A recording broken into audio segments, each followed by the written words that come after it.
25. Advice to Pandit Shashadhar. Monday, June 30, 1884. Sri Ramakrishna was in his room, sitting on a mat spread on the floor. Pandit Shashadhar and a few devotees were with him on the mat, and the rest sat on the bare floor. Surendra, Baburam, M., Harish, Latu, Hazra, and others were present. It was about 4 o'clock in the afternoon. Sri Ramakrishna had met Pandit Shashadhar 6 days before in Calcutta, and now the Pandit had come to Dakshineshwar to visit the master. Bhudar Chattopadhyay and his elder brother, the Pandit's hosts, were with him. The Pandit was a follower of the path of Jnana. The master was explaining this path to him. He said, Nitya and Leela are the two aspects of one and the same reality. He who is the indivisible Satchidananda has assumed different forms for the sake of his Leela. As he described the nature of the ultimate reality, the master every now and then became unconscious in samadhi. While he talked, he was intoxicated with spiritual fervor. He said to the Pandit, My dear sir, Brahman is immutable and immovable, like Mount Sumeru. But he who is immovable can also move. The master was in ecstasy. He began to sing in his melodious voice. Who is there that can understand what Mother Kali is? Even the 6 darshanas are powerless to reveal her. He went on, Is Mother merely a simple woman, born as others are born? Only by chanting her holy name does Shiva survive the deadly poison. She it is who creates the worlds, she who preserves and destroys. With a mere wink of her wondrous eyes, she holds the universe in her womb. Seeking a shelter at her feet, the gods themselves feel safe, and Mahadeva, god of gods, lies prostrate underneath her feet. Again he sang, Is Mother only Shiva's wife? To her must needs bow down the all-destroying king of death. Naked she roams about the world, slaying her demon foes, or stands erect on Shiva's breast, her feet upon her husband's form. What a strange wife she makes! My mother's play declares prasad, shatters all rules and laws. Strive hard for purity, O mind, and understand my mother's ways. And again, I drink no ordinary wine, but wine of everlasting bliss, as I repeat my mother Kali's name. It so intoxicates my mind that people take me to be drunk. And again, can everyone have the vision of Shyama? Is Kali's treasure for everyone? Oh, what a pity my foolish mind will not see what is true. Even with all his penances, rarely does Shiva himself behold the mind-bewitching sight of Mother Shyama's crimson feet. To him who meditates on her, the riches of heaven are poor indeed. If Shyama casts her glance on him, he swims in eternal bliss. The prince of yogis, the king of gods, meditate on her feet in vain. Yet worthless, Kamalakanta yearns for the mother's blessed feet. The master's ecstatic mood gradually relaxed. He stopped singing and sat in silence. After a while he got up and sat on the small couch. Pandit Shashadhar was charmed with his singing. Very humbly he said to Sri Ramakrishna, Are you going to sing any more? A little later the master sang again. High in the heaven of the mother's feet, my mind was soaring like a kite, when came a blast of sin's rough wind that drove it swiftly toward the earth. Then he sang, Once for all this time I have thoroughly understood. From one who knows it well, I have learnt the secret of bhava. A man has come to me from a country where there is no night, and now I cannot distinguish day from night any longer. Rituals and devotions have all grown profitless for me. My sleep is broken. How can I slumber any more? For now I am wide awake in the sleeplessness of yoga. O Divine Mother, made one with thee in yoga sleep at last, my slumber I have lulled asleep for evermore. I bow my head, says Prasad, before desire and liberation. Knowing the secret that Kali is one with the highest Brahman, I have discarded once for all both righteousness and sin. Sri Ramakrishna continued, I have surrendered my soul at the fearless feet of the Mother. Am I afraid of death any more? Unto the tuft of hair on my head is tied the almighty mantra, Mother Kali's name. My body I have sold in the marketplace of the world, and with it have bought Sri Durga's name. As Sri Ramakrishna sang the line, and with it have bought Sri Durga's name, the tears flowed from Pandit Shashadhar's eyes. The master went on with the song. Deep within my heart I have planted the name of Kali, the wish-fulfilling tree of heaven. When Yama, king of death, appears, to him I shall open my heart and show it growing there. I have cast out from me my 6 unflagging foes. Ready am I to sail life's sea, crying, to Durga, victory. Again he sang, Dwell, O mind, within yourself, enter no other's home. If you but seek there, you will find all you are searching for. And again, Though I am never loath to grant salvation, I hesitate indeed to grant pure love. Whoever wins pure love surpasses all. He is adored by men. He triumphs over the 3 worlds. The Pundit had studied the Vedas and the other scriptures. He loved to discuss philosophy. The master, seated on the couch, cast his benign look on the Pundit and gave him counsel through parables. Master to the Pundit, there are many scriptures like the Vedas, but one cannot realize God without austerity and spiritual discipline. God cannot be found in the 6 systems, the Vedas or the Tantra. But one should learn the contents of the scriptures and then act according to their injunctions. A man lost a letter. He couldn't remember where he had left it. He began to search for it with a lamp. After 2 or 3 people had searched, the letter was at last found. The message in the letter was, Please send us 5 seers of sandesh and a piece of wearing cloth. The man read it and then threw the letter away. There was no further need of it. Now all he had to do was to buy the 5 seers of sandesh and the piece of cloth. Better than reading is hearing, and better than hearing is seeing.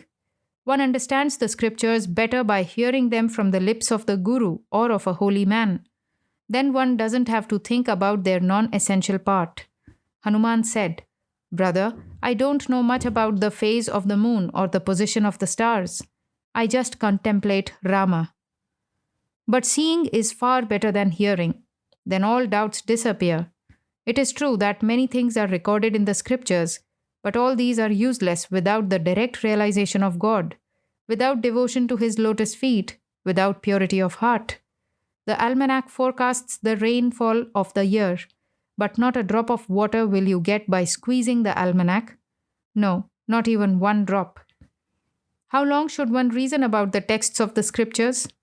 So long as one does not have direct realization of God.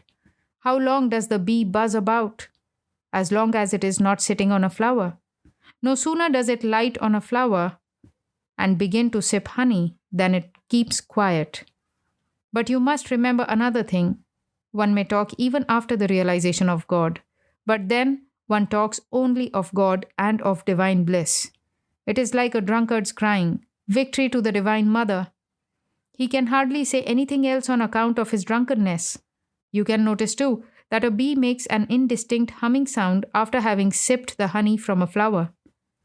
The jnani reasons about the world through the process of neti neti, not this, not this. Reasoning in this way, he at last comes to a state of bliss, and that is Brahman. What is the nature of a jnani? He behaves according to scriptural injunctions. Once I was taken to Chanak and saw some sadhus there. Several of them were sewing. All laugh. At the sight of us, they threw aside their sewing. They sat straight, crossing their legs, and conversed with us. All laugh. But jnanis will not talk about spiritual things without being asked. They will inquire at first about such things as your health and your family. But the nature of the Vijnani is different. He is unconcerned about anything. Perhaps he carries his wearing cloth loose under his arm like a child, or perhaps the cloth has dropped from his body altogether. The man who knows that God exists is called a jnani. A jnani is like one who knows beyond a doubt that a log of wood contains fire.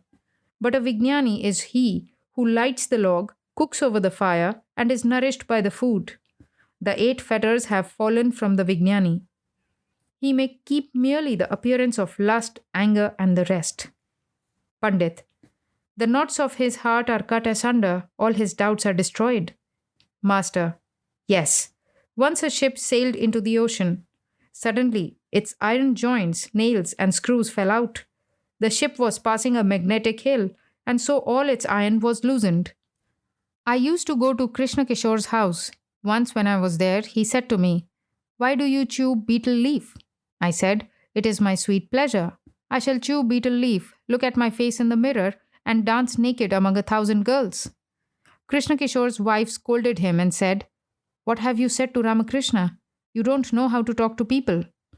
In this state, passions like lust and anger are burnt up, though nothing happens to the physical body. It looks just like any other body, but the inside is all hollow and pure. A devotee. Does the body remain even after the realization of God? Master. The body survives with some so that they may work out their prarabdha karma or work for the welfare of others. By bathing in the Ganges, a man gets rid of his sin and attains liberation. But if he happens to be blind, he doesn't get rid of his blindness.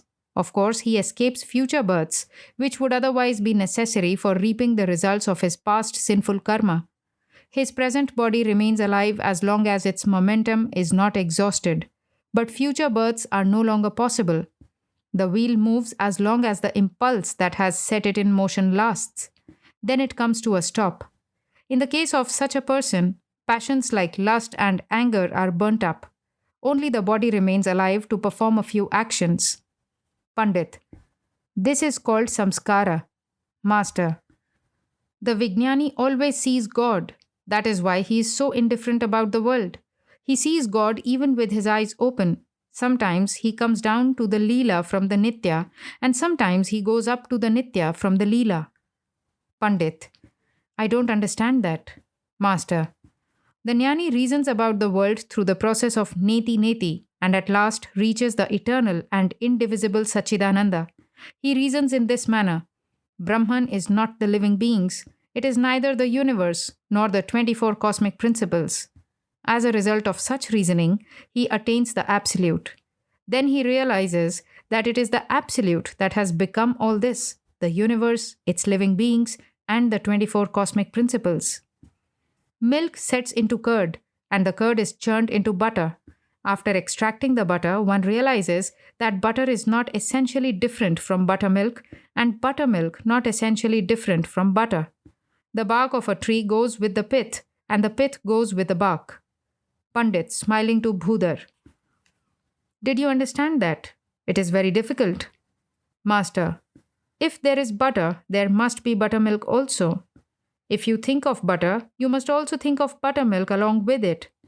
For there cannot be any butter without buttermilk. Just so, if you accept the Nitya, you must also accept the Leela. It is the process of negation and affirmation. You realize the Nitya by negating the Leela. Then you affirm the Leela, seeing in it the manifestation of the Nitya. One attains this state after realizing reality in both aspects, personal and impersonal. The personal is the embodiment of Chit, consciousness, and the impersonal is the indivisible Sachidananda. Brahman alone has become everything. Therefore, to the Vijnani, this world is a mansion of mirth. But to the Jnani, it is a framework of illusion. Ram Prasad described the world as a framework of illusion. Another man said to him by way of retort, "This very world is a mansion of mirth. Here I can eat, here drink, and make merry. O physician, you are a fool. You see only the surface of things. Janaka's might was unsurpassed. What did he lack of the world or the spirit? Holding to one as well as the other, he drank his milk from a brimming cup." The Vijnani enjoys the bliss of God in a richer way. Some have heard of milk, some have seen it, and some have drunk it. The Vijnani has drunk milk, enjoyed it, and been nourished by it. The master remained silent a few moments and then asked Pandit Shashadhar to have a smoke. The Pandit went to the southeast veranda to smoke. Soon he came back to the room and sat on the floor with the devotees. Seated on the small couch, the master continued the conversation. Master, to the Pandit, let me tell you something. There are three kinds of ananda, joy. The joy of worldly enjoyment, the joy of worship, and the joy of Brahman. The joy of worldly enjoyment is the joy of woman and gold, which people always enjoy. The joy of worship one enjoys while chanting the name and glories of God. And the joy of Brahman is the joy of God vision. After experiencing the joy of God vision, the rishis of olden times went beyond all rules and conventions. Chaitanya Deva used to experience three spiritual states: the inmost, the semi conscious, and the conscious. In the inmost state, he would see God and go into samadhi. He would be in the state of Jada Samadhi. In the semi conscious state, he would be partially conscious of the outer world. In the conscious state, he could sing the name and glories of God. Hazra to the Pundit. So your doubts are now solved. Master to the Pundit. What is Samadhi? It is the complete merging of the mind in God consciousness. The Jnani experiences Jada Samadhi, in which no trace of I is left. The Samadhi attained through the path of Bhakti is called Chetana Samadhi. In this Samadhi, there remains the consciousness of I, the I of the servant and master relationship, of the lover and beloved relationship, of the enjoyer and food relationship. God is the master, the devotee is the servant. God is the beloved, the devotee is the lover. God is the food, and the devotee is the enjoyer. I don't want to be sugar, I want to eat it. Pandit. What will happen if God dissolves all of the I, if he changes the enjoyer himself into sugar? Master, smiling. Come, come, tell me what is in your mind. But don't the scriptures mention Narada, Sanaka, Sanatana, Sananda, and Sanat Kumara? Pandit. Yes, sir, they do. Master. Though they were jnanis, yet they kept the I of the bhakta. Haven't you read the Bhagavata? Pandit. I have read only part of it, not the whole. Master. Pray to God. He is full of compassion. Will he not listen to the words of his devotee? He is the Kalpataru. You will get whatever you desire from him. Pandit. I haven't thought deeply about these things before, but now I understand. Master. God keeps a little of I in his devotee even after giving him the knowledge of Brahman. That I is the I of the devotee, the I of the jnani. Through that I, the devotee enjoys the infinite play of God. The pestle was almost worn out with rubbing, only a little was left. That fell into the underbrush and brought about the destruction of the lunar race, the race of the Yadus. The Vijnani retains the I of the devotee, the I of the jnani, in order to taste the bliss of God and teach people. The rishis of old had timid natures. They were easily frightened. Do you know their attitude? It was this: let me somehow get my own salvation. Who cares for others? A hollow piece of driftwood somehow manages to float, but it sinks if even a bird sits on it. But Narada and sages of his kind are like a huge log that not only can float across to the other shore, but can carry many animals and other creatures as well. A steamship itself crosses the ocean and also carries people across. Teachers like Narada belong to the class of the Vijnani. They were much more courageous than the other rishis. They are like an expert satrancha player. You must have noticed how he shouts as he throws the dice. What do I want? 6? No, 5. Here is 5. And every time he throws the dice, he gets the number he wants. He is such a clever player. And while playing, he even twirls his mustaches. A mere jnani trembles with fear. He is like an amateur satrancha player. He is anxious to move his pieces somehow to the safety zone, where they won't be overtaken by his opponent. But a Vijnani isn't afraid of anything. He has realized both aspects of God, personal and impersonal. He has talked with God. He has enjoyed the bliss of God. It is a joy to merge the mind in the indivisible Brahman through contemplation. And it is also a joy to keep the mind on the Leela, the relative, without dissolving it in the absolute. A mere jnani is a monotonous person. He always analyzes, saying, "It is not this, not this. The world is like a dream. But I have raised both my hands. Therefore, I accept everything." Listen to a story. Once a woman went to see her weaver friend. The weaver, who had been spinning different kinds of silk thread, was very happy to see her friend and said to her, Friend, I can't tell you how happy I am to see you. Let me get you some refreshments. She left the room. The woman looked at the threads of different colors and was tempted. She hid a bundle of thread under one arm. The weaver returned presently with the refreshments and began to feed her guest with great enthusiasm. But looking at the thread, she realized that her friend had taken a bundle. Hitting upon a plan to get it back, she said, Friend, it is so long since I have seen you. This is a day of great joy for me. I feel very much like asking you to dance with me. The friend said, Sister, I am feeling very happy too. So the two friends began to dance together. When the weaver saw that her friend danced without raising her hands, she said, Friend, let us dance with both hands raised. This is a day of great joy. But the guest pressed one arm to her side and danced, raising only the other. The weaver said, How is this, friend? Why should you dance with only one hand raised? Dance with me, raising both hands. Look at me. See how I dance with both hands raised. But the guest still pressed one arm to her side. She danced with the other hand raised and said with a smile, This is all I know of dancing. The master continued, I don't press my arm to my side.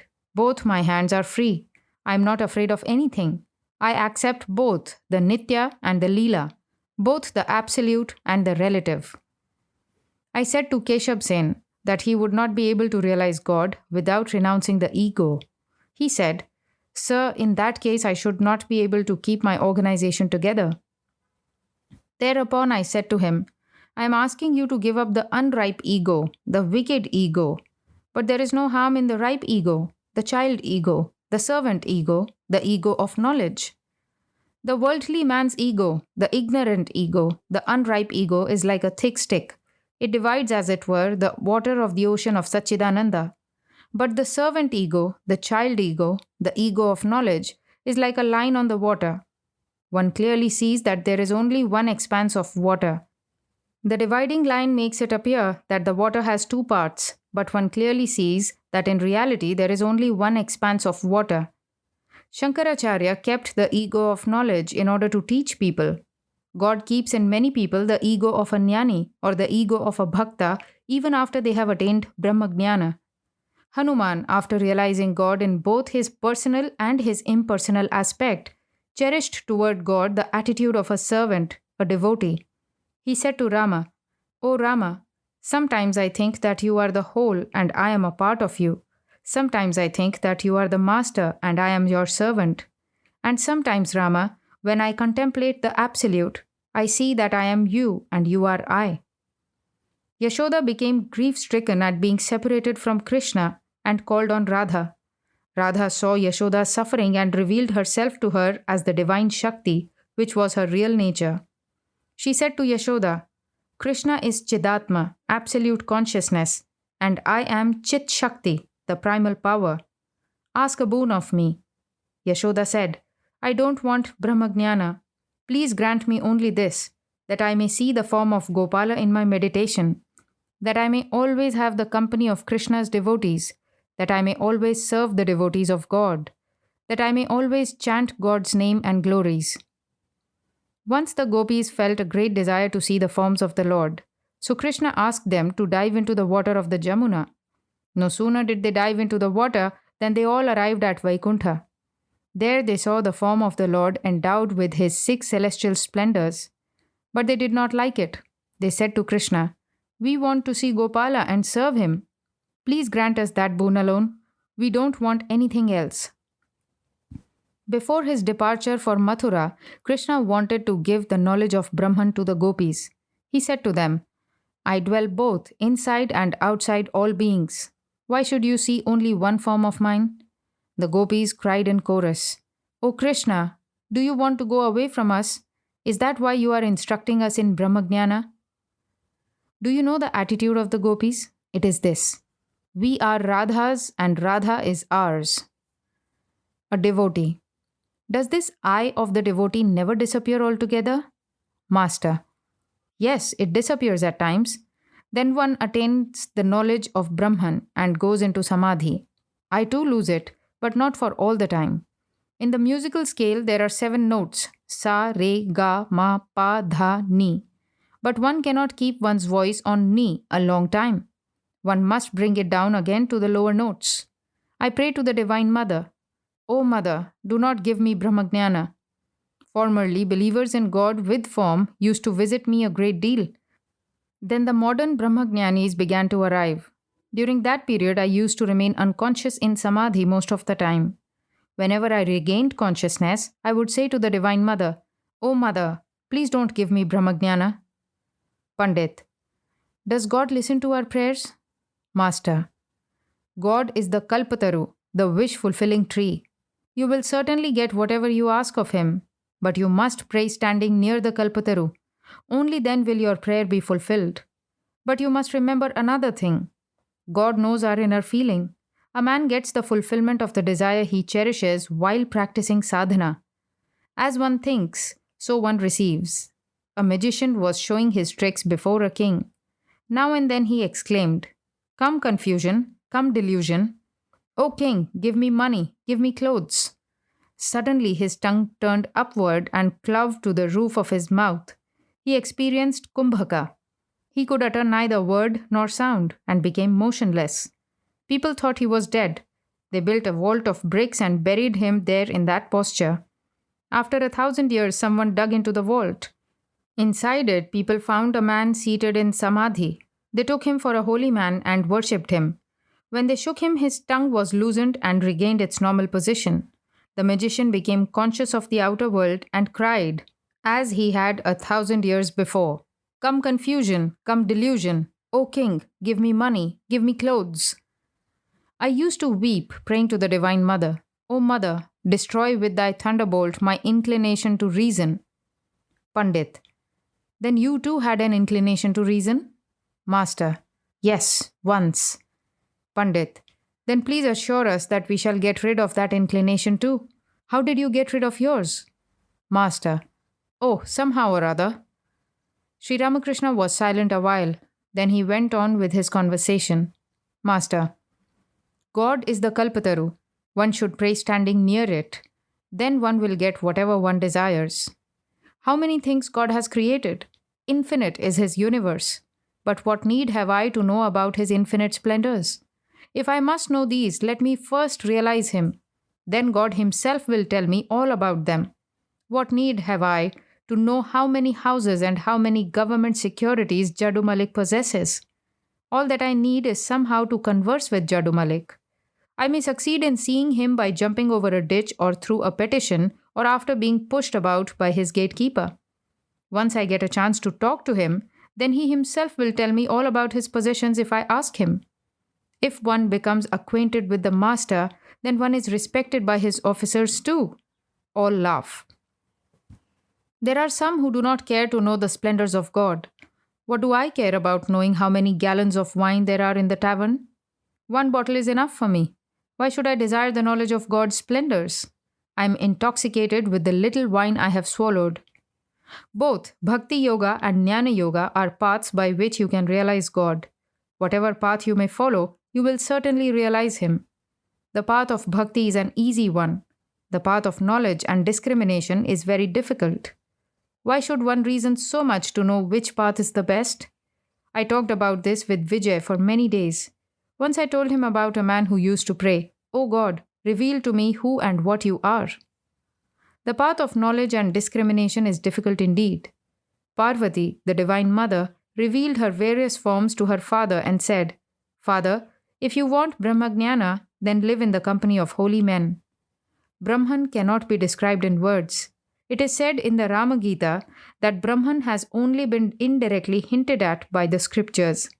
When one speaks about the cowherd village on the Ganges, one indirectly states that the village is situated on the bank of the Ganges. Why shouldn't a man be able to realize the formless Brahman? But it is extremely difficult. He cannot if he has even the slightest trace of worldliness. He can be directly aware of Brahman in his inmost consciousness only when he renounces all sense objects, form, taste, smell, touch, and sound, and only when his mind completely stops functioning. And then too, he knows only this much of Brahman, that it exists. Quoting from an Upanishad, the Pundit said, It is to be experienced only as existence. Master, In order to realize God, a devotee should make use of a particular attitude, the attitude of a hero, or a friend, or a handmaid, or a child. Mani Malik. Only then can one feel attached to God. Master. For many days I cherished the feeling that I was a companion of the Divine Mother. I used to say, I am the handmaid of Brahmamai, the blissful mother. O companions of the Divine Mother, make me the mother's handmaid. I shall go about proudly saying, I am Brahmamai's handmaid. Some souls realize God without practicing any spiritual discipline. They are called Nitya Siddha, eternally perfect. Those who have realized God through austerity, japa, and the like are called Sadhana Siddha, perfect through spiritual discipline. Again, there are those called Kripa Siddha, perfect through divine grace. These last may be compared to a room kept dark 1,000 years, which becomes light the moment a lamp is brought in. There is also a class of devotees, the Hatha Siddha, that is to say, those who have suddenly attained God vision. Their case is like that of a poor boy who has suddenly found favor with a rich man. The rich man marries his daughter to the boy and along with her gives him land, house, carriage, servants, and so forth. There is still another class of devotees, the Swapna Siddha, who have had the vision of God in a dream. Surendra, smiling. Let us go to sleep then. We shall wake and find ourselves babus, aristocrats. Master, tenderly. You are already a babu. When the letter A is joined to the letter K becomes Ka. It is futile to add another A. If you add it, you will still have the same Ka. All laugh. The Nitya Siddha is in a class apart. He is like Arani wood. A little rubbing produces fire. You can get fire from it even without rubbing. The Nitya Siddha realizes God by practicing slight spiritual discipline and sometimes without practicing any at all. But he does practice spiritual discipline after realizing God. He is like the gourd or pumpkin vine, first fruit, then flower. The Pundit smiled at this illustration. Master, there is the instance of Prahlada. He was a Nitya Siddha. While writing the letter K, he shed a stream of tears. The master was pleased with the Pandit's humility. He praised him to the devotees. Master, he has such a nice nature. You find no difficulty in driving a nail into a mud wall, but its point breaks if you try to drive it against a stone, and still it will not pierce it. There are people whose spiritual consciousness is not at all awakened, even though they hear about God 1,000 times. They are like a crocodile, on whose hide you cannot make any impression with a sword. Pandit, but one can hurt a crocodile by throwing a spear into its belly. All laugh. Master, smiling. What good is there in reading a whole lot of scriptures? What good is there in the study of philosophy? What is the use of talking big? In order to learn archery, one should first aim at a banana tree, then at a reed, then at a wick, and last at a flying bird. At the beginning, one should concentrate on God with form. Then there are devotees who are beyond the three gunas. They are eternally devoted to God, like Narada. These devotees behold Krishna as Chinmaya, all spirit, his abode as Chinmaya, his devotee as Chinmaya. To them, God is eternal, his abode is eternal, his devotee is eternal. Those who reason and speculate following the process of neti neti do not accept the incarnation of God. Hazra says well that divine incarnation is only for the bhakta and not for the jnani, because the jnani is quite contented with his ideal, I am he. Sri Ramakrishna and the devotees remained silent a while. The Pandit resumed the conversation. Pandit, Sir, how does one get rid of callousness? Laughter makes me think of muscles and nerves. Grief makes me think of the nervous system. Master, smiling. That is why Narayan Shastri used to say, the harmful effect of the study of the scriptures is that it encourages reasoning and arguing. Pandit, is there no way for us then? Master, yes, there is the path of discrimination. In a song occurs the line, ask her son discrimination about the truth. The way lies through discrimination, renunciation, and passionate yearning for God. Unless a man practices discrimination, he cannot utter the right words. One time, after expounding religion at great length, Pandit Samadhyayi said, God is dry. He reminded me of the man who once said, My uncle's cowshed is full of horses. Now, does anyone keep horses in a cowshed? With a smile. You have become like a chanabara, fried in butter. Now it will be good for you and for others as well if you are soaked in syrup a few days, just a few days. Pandit smiling. The sweetmeat is over fried. It has become charred. Master with a laugh. No, no, it is brown as a cockroach, just the right color. Hazra. The sweetmeat is well cooked. It has become spongy. Now it will soak up the syrup nicely. Master. You see, there is no need to read too much of the scriptures. If you read too much, you will be inclined to reason and argue. Nangta used to teach me thus. What you get by repeating the word Gita 10 times is the essence of the book. In other words, if you repeat Gita 10 times, it is reversed into Tagi, which indicates renunciation. Yes, the way to realize God is through discrimination, renunciation, and yearning for Him. What kind of yearning? One should yearn for God as the cow with yearning heart runs after its calf. Pandit. The same thing is said in the Vedas. O God, we call on Thee as the cow lows for the calf. Master. Add your tears to your yearning, and if you can renounce everything through discrimination and dispassion, then you will be able to see God. That yearning brings about God intoxication, whether you follow the path of knowledge or the path of devotion. The sage Durvasa was mad with the knowledge of God. There is a great deal of difference between the knowledge of a householder and that of an all-renouncing sannyasi. The householder's knowledge is like the light of a lamp, which illumines only the inside of a room. He cannot see anything, with the help of such knowledge, except his own body and his immediate family. But the knowledge of the all-renouncing monk is like the light of the sun. Through that light, he can see both inside and outside the room. Chaitanya Deva's knowledge had the brilliance of the sun of knowledge. Further, he radiated the soothing light of the moon of devotion. He was endowed with both the knowledge of Brahman and ecstatic love of God. To the Pandit. One can attain spiritual consciousness through both affirmation and negation. There is the positive path of love and devotion, and there is the negative path of knowledge and discrimination. You are preaching the path of knowledge, but that creates a very difficult situation. There the guru and the disciple do not see each other. Shukadeva went to Janaka for instruction about the knowledge of Brahman. Janaka said to him, You must pay me the guru's fee beforehand. When you attain the knowledge of Brahman, you won't pay me the fee, because the knower of Brahman sees no difference between the guru and the disciple. Both negation and affirmation are ways to realize one and the same goal. Infinite are the opinions and infinite are the ways. But you must remember one thing. The injunction is that the path of devotion described by Narada is best suited to the Kali Yuga. According to this path, first comes bhakti, then bhava, when bhakti is mature. Higher than bhava are mahabhava and prema. An ordinary mortal does not attain mahabhava and prema.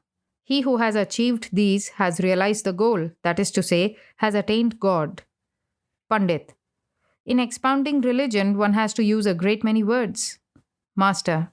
While preaching, eliminate the head and tail, that is to say, emphasize only the essentials. The Pandit and Mani Malik became engaged in conversation. Mani was a member of the Brahmo Samaj. The Pandit argued vehemently about the good and bad sides of the Samaj. Sri Ramakrishna was seated on the small couch and looked on, smiling. Presently he remarked, This is the tamasic aspect of sattva, the attitude of a hero. This is necessary. One should not hold one's tongue at the sight of injustice and untruth. Suppose a bad woman wants to drag you from the path of righteousness. You must then assume the heroic attitude and say, What, you witch? You dare injure my spiritual life? I shall cut your body in two right now. With a smile, Sri Ramakrishna said to the Pandit, Mani Malik has been following the tenets of the Brahmo Samaj a long time. You can't convert him to your views. Is it an easy thing to destroy old tendencies? Once there lived a very pious Hindu who always worshipped the Divine Mother and chanted her name. When the Musalmans conquered the country, they forced him to embrace Islam. They said to him, You are now a Musalman. Say Allah. From now on, you must repeat only the name of Allah. With great difficulty, he repeated the word Allah. but every now and then blurted out Jagadamba. At that, the Mussalmans were about to beat him. Thereupon he said to them, I beseech you, please do not kill me. I have been trying my utmost to repeat the name of Allah, but our Jagdamba has filled me up to the throat. She pushes out your Allah. All laugh. To the Pandit, please don't say anything to Mani Malik. You must know that there are different tastes. There are also different powers of digestion. God has made different religions and creeds to suit different aspirants. By no means all are fit for the knowledge of Brahman. Therefore, the worship of God with form has been provided. The mother brings home a fish for her children. She curries part of the fish, part she fries, and with another part she makes pilau. By no means all can digest the pilau, so she makes fish soup for those who have weak stomachs. Further, some want pickled or fried fish. There are different temperaments. There are differences in the capacity to comprehend. All sat in silence. Sri Ramakrishna said to the Pandit, Go and visit the temples and take a stroll in the garden. It was about 5:30 in the afternoon. The Pandit left the room with his friends and several of the devotees. After a while, the master went with M toward the bathing ghat on the Ganges. He said to M, Baburam now says, What shall I gain by study? On the bank of the river, he met the Pandit and said to him, Aren't you going to the Kali temple? The Pandit said, Yes, sir, let us go together.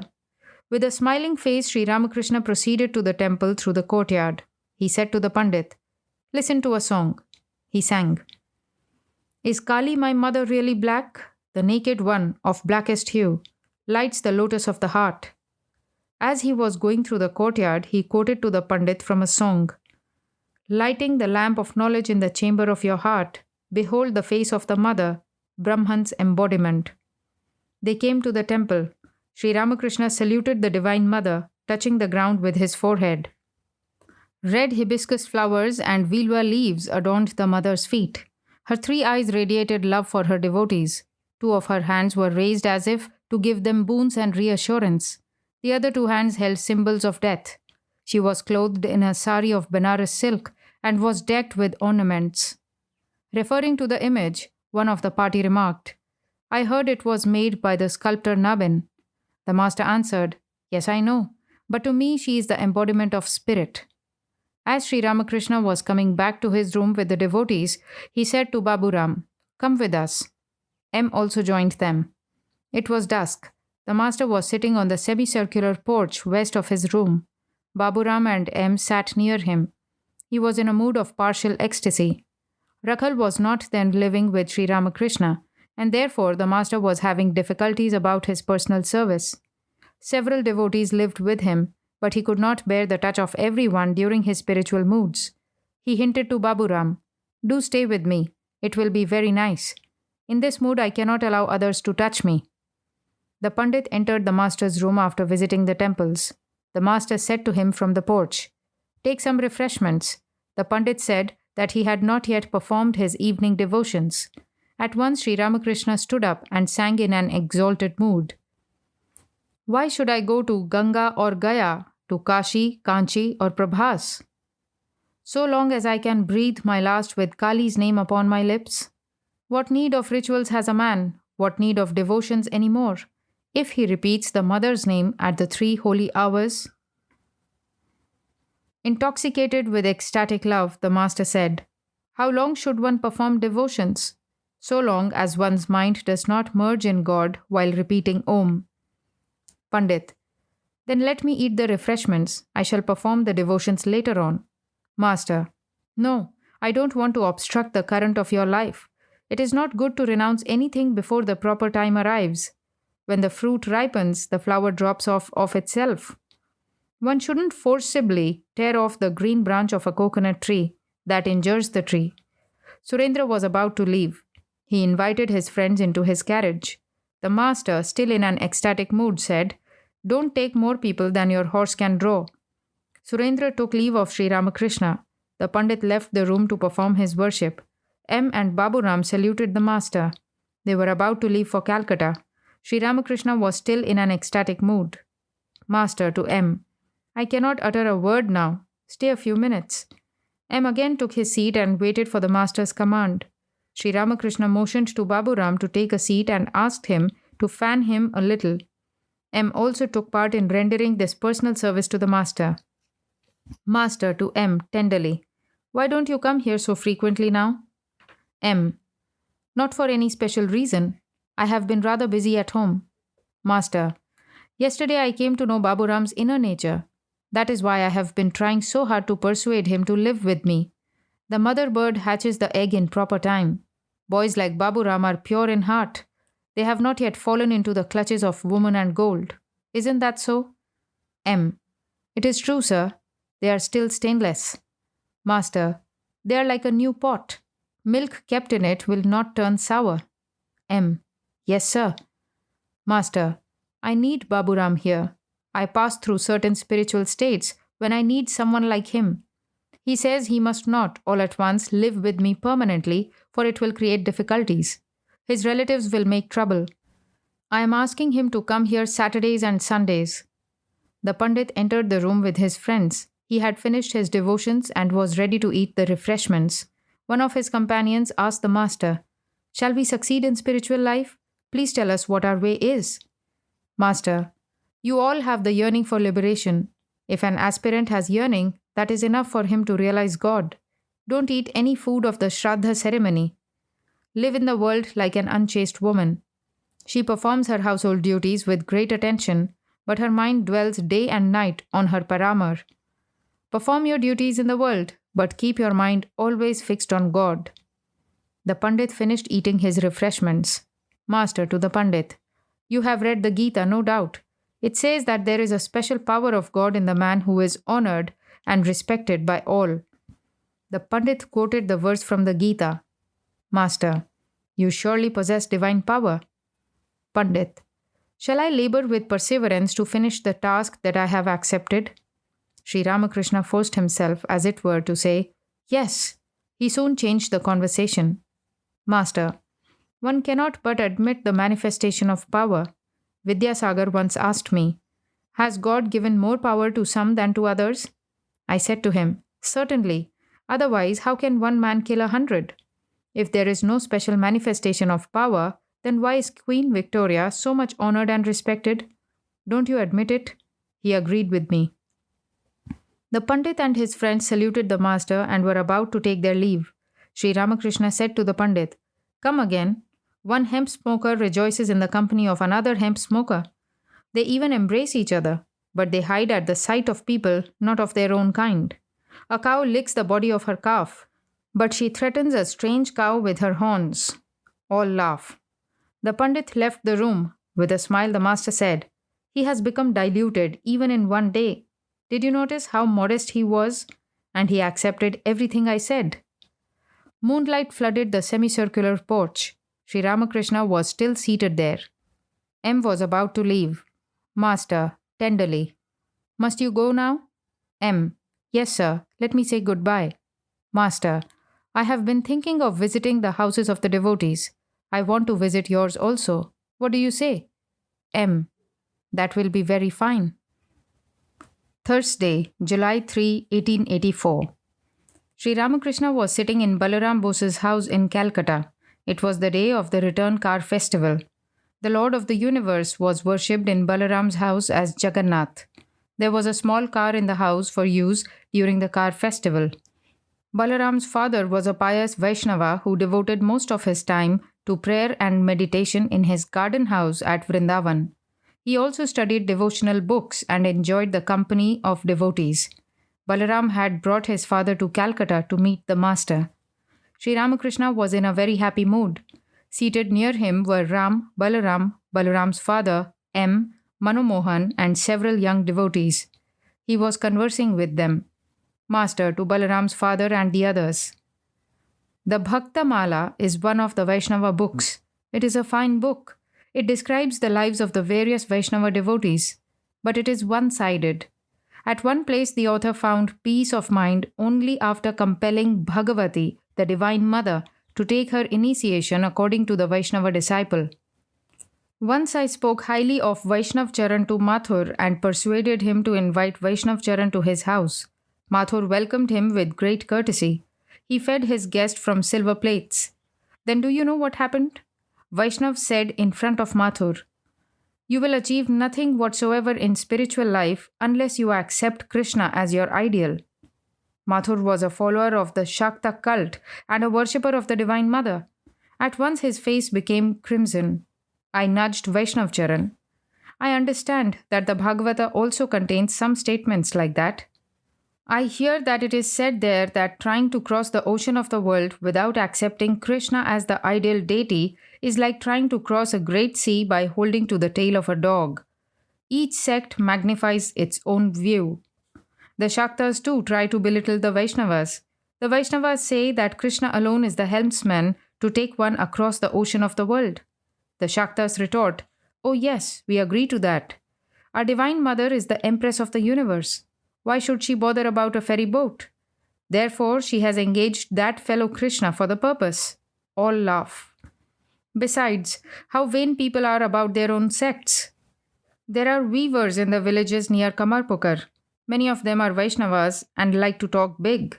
They say, "Which Vishnu does he worship? The preserver? Oh, we wouldn't touch him." Or, "Which Shiva are you talking about? We accept the Atma Rama Shiva." Or again, "Please explain to us which Hari you worship." They spin their yarn and indulge in talk like that. Rati's mother, Rani Katyayani's favorite confidant, is a follower of Vaishnav Charan. She is a bigoted Vaishnava. She used to visit me very frequently, and none could outdo her in devotion. One day she noticed me eating the prasad from the Kali temple. Since then, I haven't seen even her shadow. He is indeed a real man who has harmonized everything. Most people are one sided. But I find that all opinions point to the one. All views, the Shakta, the Vaishnava, the Vedanta, have that one for their center. He who is formless is again endowed with form. It is he who appears in different forms. The attributeless Brahman is my father. God with attributes is my mother. Whom shall I blame? Whom shall I praise? The two pans of the scales are equally heavy. He who is described in the Vedas is also described in the Tantras and the Puranas. All of them speak about the one Satchidananda. The Nitya and the Leela are the two aspects of the one reality. It is described in the Vedas as Om Satchidananda Brahman, in the Tantras as Om Satchidananda Shiva, the ever pure Shiva, and in the Puranas as Om Satchidananda Krishna. All the scriptures, the Vedas, the Puranas, and the Tantras speak only of one Satchidananda. It is stated in the Vaishnava scriptures that it is Krishna himself who has become Kali. Sri Ramakrishna went to the porch for a few minutes and then returned. As he was going out, Vishwamvar's daughter, 6 or 7 years old, saluted him. On returning to the room, the master began talking to the little girl and her companions, who were of the same age. The child to the master, "I saluted you and you didn't even notice it." Master, smiling, "Did you? I really didn't notice." Child, "Then wait, I want to salute you again. The other foot too." Sri Ramakrishna laughed and sat down. He returned the salute and bowed to the child, touching the ground with his forehead. He asked her to sing. The child said, "I swear I don't sing." When the master pressed her again, she said, "Should you press me when I said I swear?" The master was very happy with the children and sang light and frivolous songs to entertain them. He sang, "Come, let me braid your hair, lest your husband should scold you when he beholds you." The children and the devotees laughed. Master to the devotees, "The Paramahamsa is like a 5-year-old child. He sees everything filled with consciousness. At one time I was staying at Kamarpukar when Shivaram was 4 or 5 years old. One day he was trying to catch grasshoppers near the pond. The leaves were moving. To stop their rustling, he said to the leaves, 'Hush, hush, I want to catch a grasshopper.' Another day it was stormy. It rained hard. Shivaram was with me inside the house. There were flashes of lightning. He wanted to open the door and go out. I scolded him and stopped him, but still he peeped out now and then. When he saw the lightning, he exclaimed, 'There, uncle, they are striking matches again.' The Paramahamsa is like a child. He cannot distinguish between a stranger and a relative. He isn't particular about worldly relationships. One day Shivaram said to me, 'Uncle, Are you my father's brother or his brother-in-law? The Paramahamsa is like a child. He doesn't keep any track of his whereabouts. He sees everything as Brahman.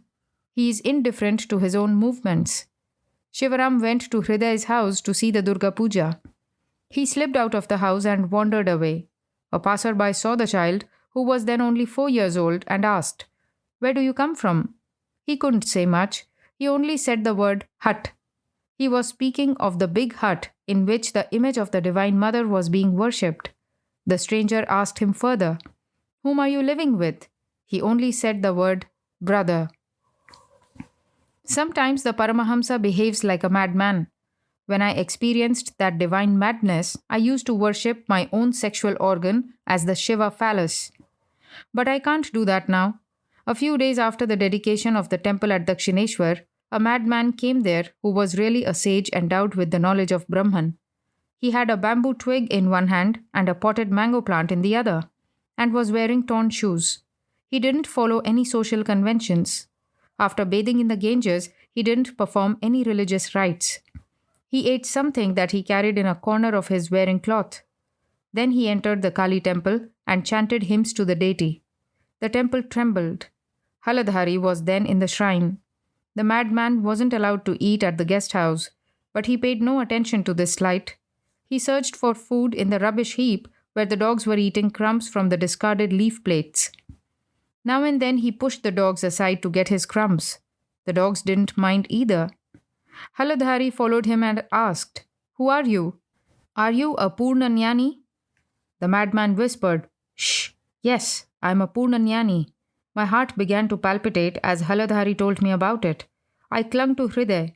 I said to the Divine Mother, "Mother, shall I too have to pass through such a state?" We all went to see the man. He spoke words of great wisdom to us, but behaved like a madman before others. Haladhari followed him a great way when he left the garden. After passing the gate, he said to Haladhari, "What else shall I say to you? When you no longer make any distinction between the water of this pool and the water of the Ganges, then you will know that you have perfect knowledge." Saying this, he walked rapidly away. Sri Ramakrishna began to talk with M. Other devotees too were present. Master to M. "How do you feel about Shashadhar?" M. "He is very nice." Master. "He is very intelligent, isn't he?" M. "Yes, sir, he is very erudite." Master. "According to the Gita, there is a power of God in one who is respected and honored by many. But Shashadhar has still a few things to do.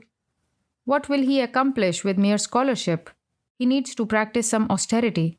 It is necessary to practice some spiritual discipline." Gauri Pandit practiced austerity. When he chanted a hymn to the Divine Mother, the other Pandits would seem no more than earthworms.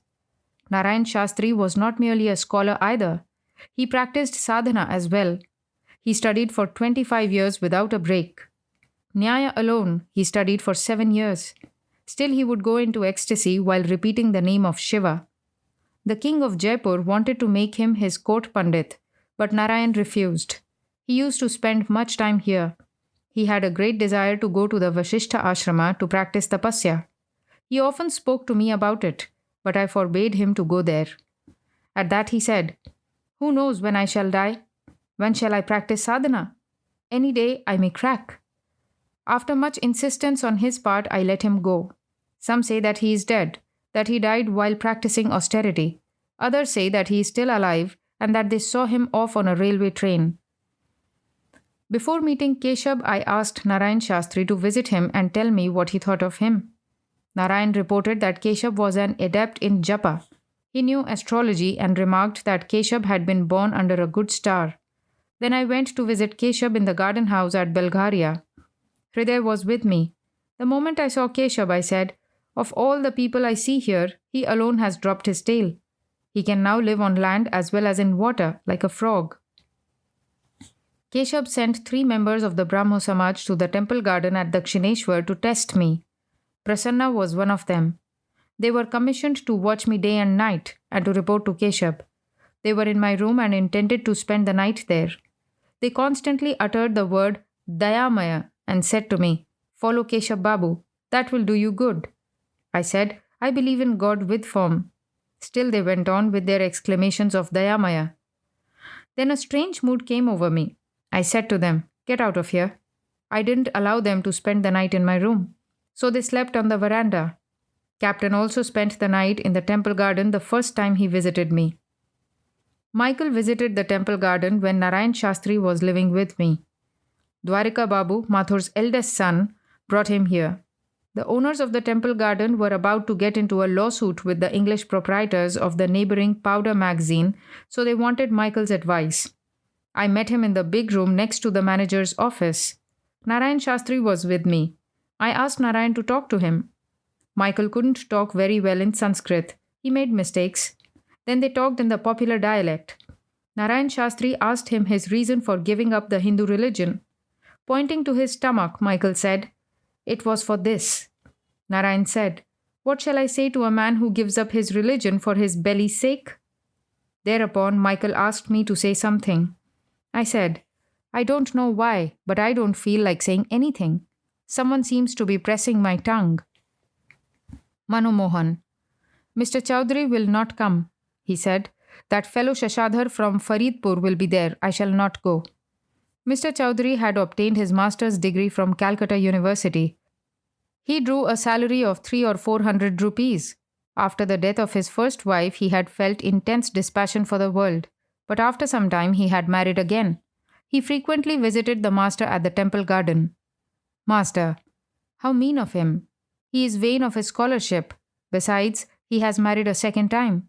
He looks on the world as a mere mud puddle." To the devotees.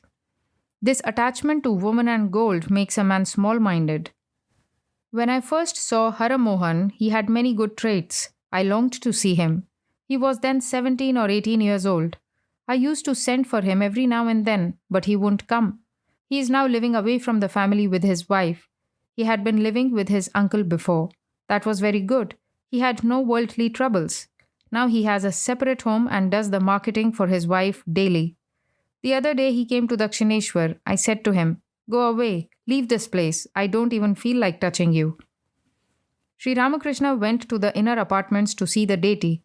He offered some flowers. The ladies of Balaram's family were pleased to see him. The master came back to the drawing room and said, "The worldly minded practice devotions, japa, and austerity only by fits and starts. But those who know nothing else but God repeat his name with every breath. Some always repeat mentally Om Rama. Even the followers of the path of knowledge repeat Soham, I am He. There are others whose tongues are always moving, repeating the name of God. One should remember and think of God constantly." Pandit Shashadhar entered the room with 1 or 2 friends and saluted the master. Master, smiling, "We are like the bridesmaids waiting near the bed for the arrival of the groom." The Pandit laughed. The room was filled with devotees, among them Dr. Pratap and Balaram's father. The master continued his talk. Master to Shashadhar. "The first sign of knowledge is a peaceful nature, and the second is absence of egotism. You have both. There are other indications of a jnani. He shows intense dispassion in the presence of a sadhu, is a lion when at work, for instance when he lectures, and is full of wit before his wife. All laugh. But the nature of the Vijnani is quite different, as was the case with Chaitanya Deva. He acts like a child or a madman, or an inert thing or a ghoul. While in the mood of a child, he sometimes shows childlike guilelessness, sometimes the frivolity of adolescence, and sometimes, while instructing others, the strength of a young man. Pandit. By what kind of bhakti does one realize God? Master. 3 kinds of bhakti are found, according to the nature of the man: Sattvic bhakti, Rajasic bhakti, and Tamasic bhakti. Sattvic bhakti is known to God alone. It makes no outward display. A man with such devotion loves privacy. Perhaps he meditates inside the mosquito net where nobody sees him. When this kind of devotion is awakened, one hasn't long to wait for the vision of God. The appearance of the dawn in the east shows that the sun will rise before long. A man with Rajasic bhakti feels like making a display of his devotion before others. He worships the deity with 16 ingredients, enters the temple wearing a silk cloth, and puts around his neck a string of Rudraksha beads interspersed here and there with beads of gold and ruby. A man with tamasic bhakti shows the courage and boisterousness of a highway robber. A highway robber goes on his expedition openly, shouting, "Kill, plunder." He isn't afraid even of 8 police inspectors. The devotee with tamasic bhakti also shouts like a madman, "Hara, Hara, Vyom, Vyom." Victory to Kali. He has great strength of mind and burning faith. A Shakta has such faith. He says, "What? I have uttered once the name of Kali and Durga. I have uttered once the name of Rama. Can there be any sin in me?" The Vaishnavas have a very humble and lowly attitude, looking at Balaram's father. They tell their rosary and whine and whimper, "O Krishna, be gracious to us. We are wretched. We are sinners."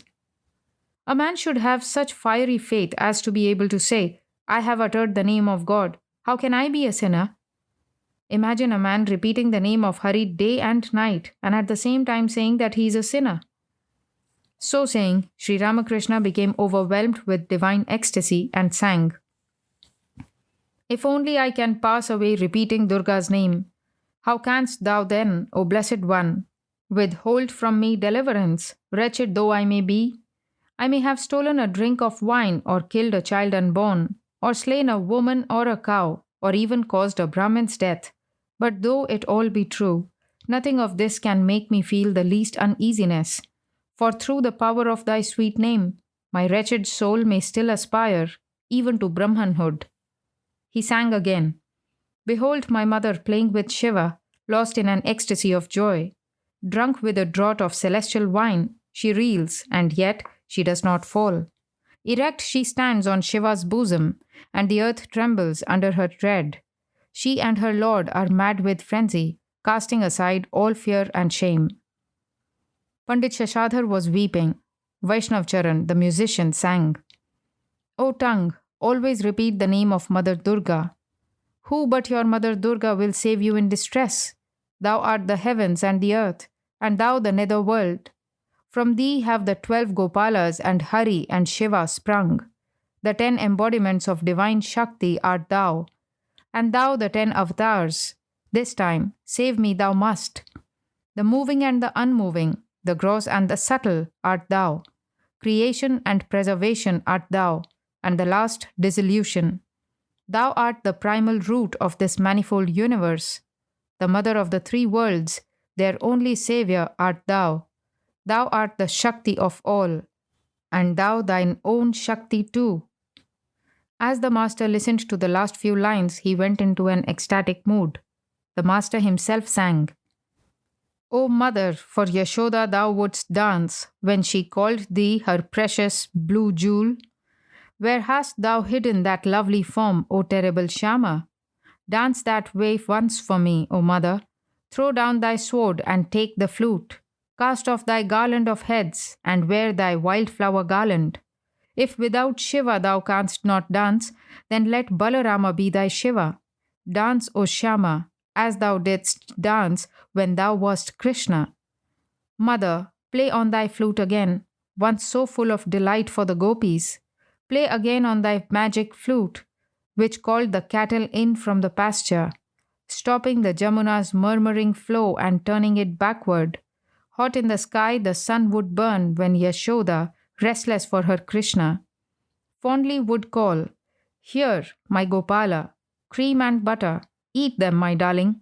And she would comb his long black hair and carefully braid it, bending thy supple body, mother, both at the neck, the waist, and the knee. Thou didst dance with thy friend Sridama, while thy 2 anklets played the music. Ta thaya, ta thaya, ta ta, thaya thaya. Hearing their captivating sound, the gopis would rush there." Again, Pandit Shashadhar shed tears of love. Sri Ramakrishna came down to consciousness of the world. Pointing to Shashadhar, he said to M, "Why don't you prod him?" He wanted M or some other devotee to ask Shashadhar a question. Ramdayal to Shashadhar, "The scriptures speak of Brahman's form as a projection of mind. Who is it that projects?" Shashadhar, "It is Brahman itself that does so. It is no projection of a man's mind." Pratap, Why does Brahman project the form? Master. You ask why? Brahman doesn't act in consultation with others. It is Brahman's pleasure. Brahman is self willed. Why should we try to know the reason for Brahman's acting this way or that? You have come to the orchard to eat mangoes. Eat the mangoes.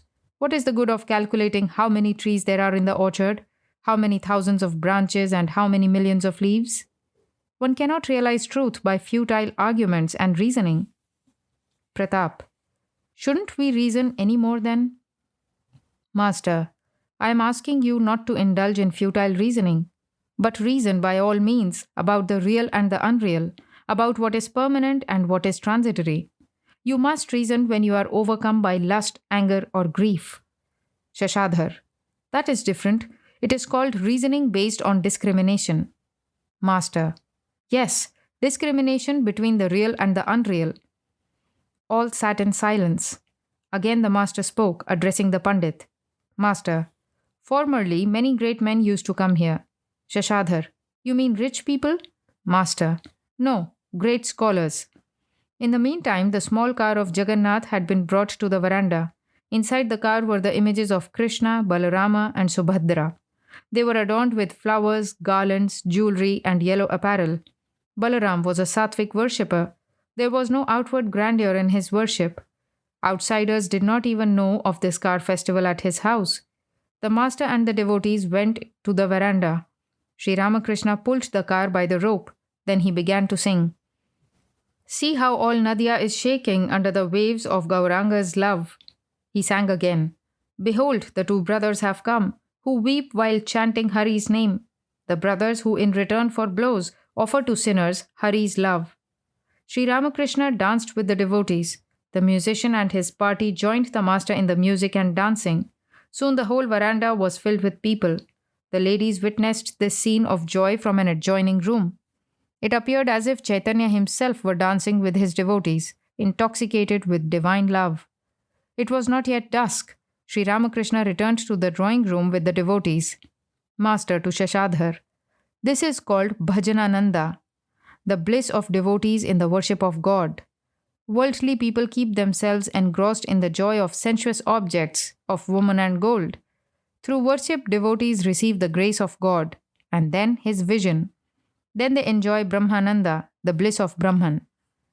Shashadhar and the devotees listened to these words with rapt attention. Shashadhar, humbly. Sir, please tell us what kind of yearning gives one this blissful state of mind? Master. One feels restless for God when one's soul longs for his vision. The Guru said to the disciple, Come with me. I shall show you what kind of longing will enable you to see God. Saying this, he took the disciple to a pond and pressed his head under the water. After a few minutes, he released the disciple and asked, How did you feel? The disciple answered, Oh, I felt as if I were dying. I was longing for a breath of air. Shashadhar. Yes, that's it. I understand it now. Master. To love God is the essence of the whole thing. Bhakti alone is the essence. Narada said to Rama, May I always have pure love for your lotus feet, and may I not be deluded by your world-bewitching Maya. Rama said to him, Ask for some other boon. No, said Narada, I don't want anything else. May I have love for your lotus feet. This is my only prayer. Pandit Shashadhar was ready to leave. Sri Ramakrishna asked a devotee to bring a carriage for the Pandit. Shashadhar, don't trouble yourself, I shall walk. Master, smiling, Oh, how can that be? You are beyond the reach of even Brahma's meditation. Shashadhar, there is no particular need of my going just now. The only thing is that I shall have to perform my sandhya. Master, the Divine Mother has taken away my sandhya and other devotions. The purpose of the sandhya is to purify body and mind. I am no longer in that state. The master sang the following lines of a song. When will you learn to lie, O mind, in the abode of blessedness, with cleanliness and defilement on either side of you? Only when you have found the way to keep these wives contentedly under a single roof will you behold the matchless form of Mother Shyama. Pandit Shashadhar saluted the master and went away. Ram, I visited Shashadhar yesterday. You asked me to. Master, did I? I don't remember, but it is nice that you went. Ram. The editor of a newspaper was abusing you. Master. Suppose he was. What does it matter? Ram. Please listen. Then I began to talk to the editor about you. He wanted to hear more and wouldn't let me go. It was dusk. Sri Ramakrishna began to chant the names of the Divine Mother, Krishna, Rama, and Hari. The devotees sat in silence. The master chanted the names in such sweet tones that the hearts of the devotees were deeply touched. That day, Balaram's house was like Navadvip when Chaitanya lived there. On the veranda, it was like Navadvip, and in the parlor, it was like Vrindavan. That same night, Sri Ramakrishna was to go to Dakshineshwar. Balaram took him into the inner apartments and served him with refreshments. The ladies of the family saluted the master. The devotees were singing kirtan in the drawing room, awaiting the master's coming. Presently, Sri Ramakrishna came and joined the singers. The kirtan went on. Behold, my Gora is dancing. With the devotees, he dances in Shriva's courtyard, singing the kirtan. Gora says to all, repeat the name of Hari. He looks at Gadadhar, and from his red eyes are flowing tears of love over his golden body. The master improvised the lines. Gora is dancing in the kirtan. There he dances, Sachi's darling. There he dances, my Gauranga. There he dances, my soul's beloved.